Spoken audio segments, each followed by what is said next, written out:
Halo, kembali lagi bersama Bang Fatul di channel FNF Course. Kali ini kita masuk ke sesi bahas soal dari request teman-teman yang setia menonton FNF. Kali ini kita akan membahas 5 soal mengenai termokimia dari salah satu penonton setia kita. Oke, kita lanjut aja ke pembahasan soalnya. Kita akan bahas 5 soal. Kita mulai dari nomor 10. Berupa entalpi dari A2B ke CD2. Itu berarti di sini ya, delta H. Misalkan kita tambahin aja delta H4. Untuk mencari delta H4, maka kita menggunakan informasi dari reaksi 2A, 2A tambah B menghasilkan CD2. Oke, berarti kan ini ada dua arah ya, ke Kuhn-Hess, tahapan tidak mempengaruhi nilai entalpi suatu reaksi. Oke, gitu ya. Berarti kita pakai sama dengan aja, kita buat ekivalen antara tahapan yang ke arah bawah dengan tahapan yang lewat atas itu. Oke, delta H1 tambah delta H4. Berarti kita mencari delta H4 sama dengan delta H2 tambah delta H3 kurangi delta H1. Atau min delta H1 ditambah delta H2 tambah delta H3. Berarti jawabannya yang C. Oke, kita lanjut ke nomor 11. Sama ini kita bahas mengenai diagram entalpi. Seperti tadi konsep Hess. Kalau mengerjakan diagram entalpi, dilihat panahnya udah searah apa belum? Ternyata udah searah.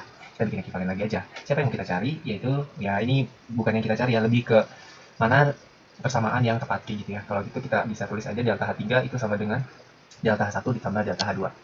Oke, di sini ada nggak delta H3, delta H1 tambah delta H2? Ada nih yang D. Langsung menjawab ya. Terus kita lanjut ke nomor 12, masih diagram entalpi, dilihat aja apa yang mau dicari. Di sini yang mau dicari adalah delta H2. Posisi delta H2 itu di mana? Di sebelah sini ya. Oke, delta H2. Oke, delta H2 ini berapa nilainya? Berarti itu tinggal selisih aja ya sebenarnya kalau kita mau cari delta H2. Oke, kita anggap di sini mungkin 0. Jadi kita lihat yang sebelah kiri itu dari 0 ke negatif 7904. Jadi negatif 7904 itu sama dengan delta H2 ditambah delta H1. Di sini delta H1-nya ketahuan nggak? Ketahuan ya. Itu selisih dari 790. Oke, kita tulis aja dulu 790,4. Delta H2 yang kita cari, delta H1-nya itu adalah selisih dari negatif 790,4 dikurangi negatif 593,8. Oke, berapa tuh? 790,4 dikurangi 593,8 dapat negatif 196,6. Sini sama dengan delta H2. Maka ini pindah ruas ya. Delta H2-nya di sini, yang ini minus berubah jadi positif. Di sini masih 790,4, berarti ini negatif 790,4 dikurangi 1 ditambah 196,6. Kita coba berapa ini hasilnya? 593,8. Berarti delta H2 sama dengan negatif 593,8. Oke, ada negatifnya ya jawabannya. Paham ya? Jadi kita bikin ekivalen aja. Karena hukum Hess mengatakan bahwa entalpi selalu tetap tidak bergantung pada jumlah tahapan reaksinya. Oke, langsung ke nomor 13. Ini teman-teman bisa cepat ya. Berdasarkan diagram tingkat energi tersebut, untuk menguapkan 1 mol air dibutuhkan, oke, menguap berarti dari liquid ke gas, berarti dari sini ke sini ya. Jadi kita cuman manfaatin selisih antara min 570 dan min 484. Ini kurangi aja sama teman-teman. Yang belakangnya 6, pasti ini jawabannya 86. Benar nggak? 570 kurangi 484. 86. B. Kenapa ini kok positif bang? Harusnya kan negatif 86 ya. Karena di sini sudah diwakilkan oleh kalimat dibutuhkan, membutuhkan, sistem membutuhkan atau menyerap. Kayak gitu. Karena hubungannya itu di delta H sama dengan negatif Q per mol. Oke, membutuhkan. Oke, kayak gitu ya teman-teman. Sorry, ini kan arahnya panahnya terbalik, jadi pasti positif. Ini arahnya terbalik. Harusnya ini 48 terbalik ini ya, menghitungnya seharusnya arah terbalik, jadi 4 negatif 484 570 ini kurangi jadi positif 86 dibutuhkan. Oke, lanjut. Larutan amonium klorida dapat dibuat dengan dua cara seperti berikut. Menurut hukum Hess adalah di sini ada kalimat larutan amonium klorida, berarti outputnya kita pengen ada larutan amonium klorida, berarti yang ini sama yang ini. Gimana caranya? Jadi ada dua. Yang pertama kita kerjakan dulu yang angka 1 Romawinya. Outputnya itu pengen lar NH4OH ditambah lar HCl menjadi lar NH4Cl. Di sini cek kalori. Berarti kalau NH4OH-nya mau di sebelah kiri, yang reaksi pertama ini nih, yang ini, itu dia harus dibalik. Berarti lar NH4OH menjadi, ini reaksi penguraian, NH3 ditambah air, berarti delta H-nya dia berubah tanda ya, yang tadi positif jadi negatif A kalori. Sedangkan yang persamaan keduanya yang ini nih, yang positif ini, itu udah pas HCl-nya, belum pas ya, larutan HCl-nya harusnya ada di sebelah kiri. Jadi kita balik juga ya, lar HCl dia urai menjadi apa? Lar HCl dia urai menjadi HCl plus air. Berarti ini min B, berubah dia.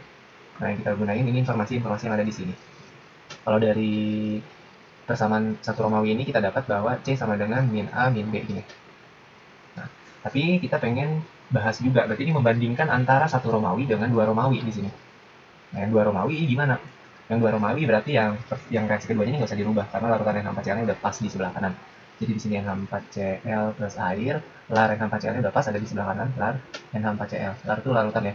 Nah, berarti yang kita rubah, yang pertama juga nggak usah dirubah karena kita bisa menghabisi NH4Cl-nya di sini. NH4Cl, nah di sininya kita habisin ya. Set gitu kan. Ininya B, ininya A. Oke, berarti pembentukan larutan NH4Cl itu sama dengan itu B bukan sih? Oh, D, ini D, ininya E. Berarti delta H-nya itu adalah D tambah E. Dari sini sebenarnya bisa didapat bahwa C sama dengan D tambah E. Jadi kita ngegabungin ini nih. Ngegabungin dua rumus entalpi yang ada. Bisa jadi ini, bisa jadi min A min B sama dengan D tambah E, bisa juga. Kita lihat ya, bahwa di sini ada C, D tambah E, jawabannya udah ada. Jadi kita ngegabungin rumus entalpi dari kedua reaksi atau reaksi Romawi 1 dan reaksi Romawi 2. Oke, terakhir nomor 15.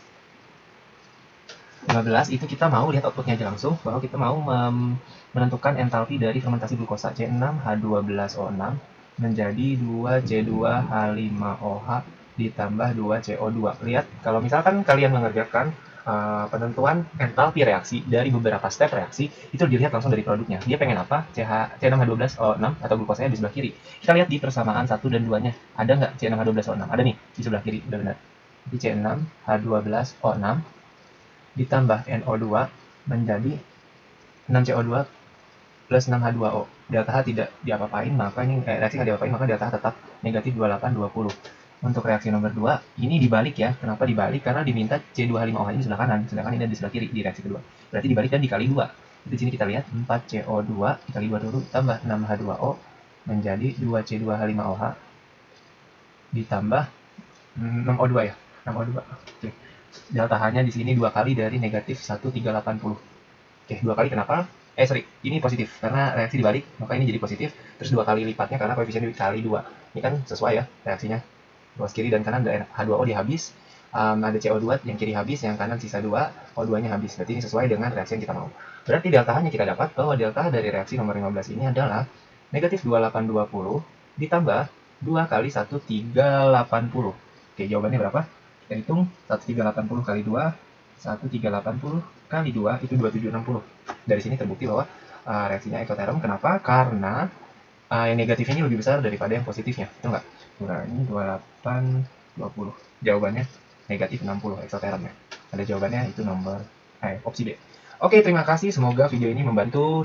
Jangan lupa teman-teman subscribe YouTube-nya, like, dan share ke teman-teman yang membutuhkan. Jika ada yang mau request soal, bisa kirimkan via komentar. Terima kasih. Assalamualaikum warahmatullahi wabarakatuh. Selamat malam.